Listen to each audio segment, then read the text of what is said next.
Chères Narbonnaises, chers Narbonnais, chers et chers amis, la campagne de deuxième tour des élections municipales est enfin lancée.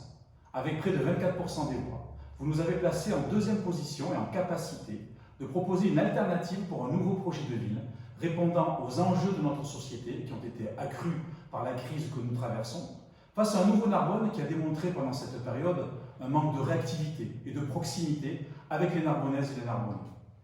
Vous êtes aussi nombreux à avoir porté vos suffrages sur d'autres candidats qui partagent notre diagnostic sur la gestion municipale actuelle et à témoigner ainsi de votre envie de changement.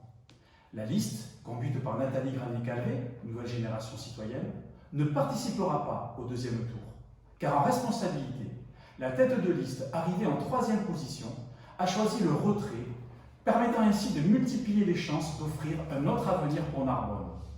Je tiens donc à saluer Nathalie Granier-Calvé et ses colistiers pour la qualité de la campagne qu'elle a menée au premier tour dans le respect des règles républicaines.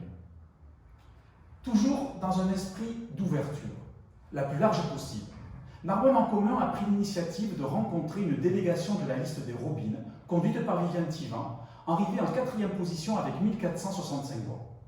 Après s'être mis d'accord sur l'ensemble du projet apporté collectivement, les Robines ont exigé l'application d'une règle purement mathématique afin d'obtenir 10 élus sur les 30 possibles éligibles, afin de devenir ainsi majoritaire au sein de la liste Narbonne en commun, composée de façon équilibrée par des représentants des 6 formations politiques et citoyennes et de personnes aussi civiles.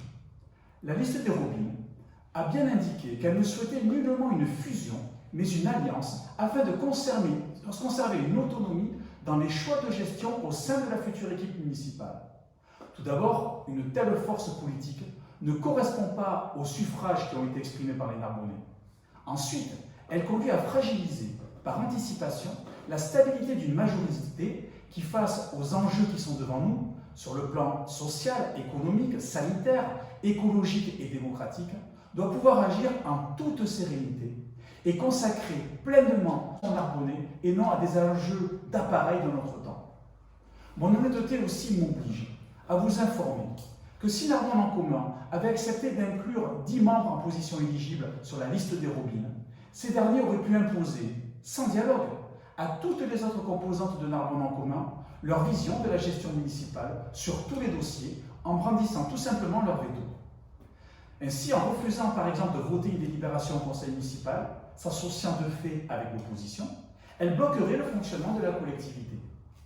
Pire encore, en refusant de voter le budget pour des raisons strictement partisanes, l'équipe municipale en place, élue par les Narbonnaises et les Narbonnais, serait automatiquement renversée.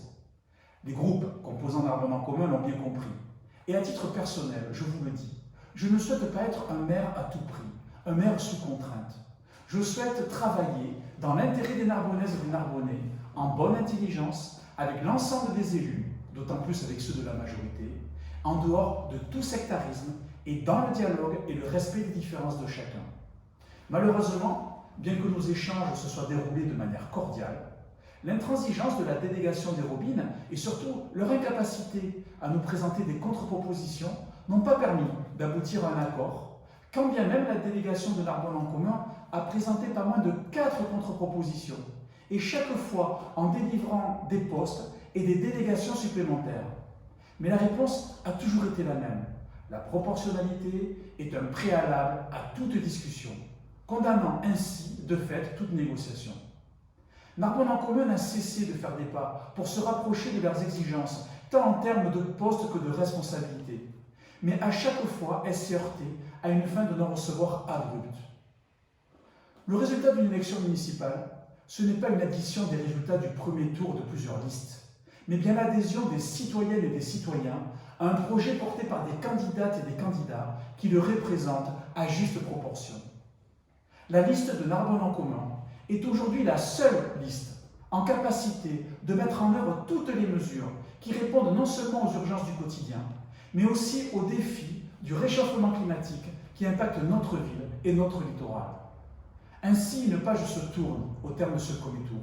Il vous appartient maintenant de dessiner avec nous le Narbonne de demain, plus humaniste, plus écologique, plus solidaire et plus citoyen. À très bientôt et surtout, continuez à prendre soin de vous.